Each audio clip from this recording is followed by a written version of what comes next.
We are talking Sapphire Hair Mask. This is infused with sapphire and kombucha.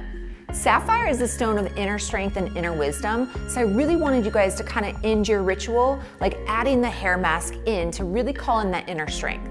Kombucha actually improves the luster of your hair, but it also helps balance the pH levels of your scalp.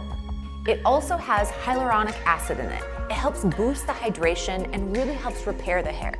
Now, using Sapphire Hair Mask is going to be unique to each individual, depending on your hair type, your texture, and the amount of damage that you have in your hair. I recommend taking a little dollop in your palms after you've used the shampoo and conditioner and apply from roots to ends and allow it to sit there for 3 to 5 minutes. You can use it as frequently as you feel you need.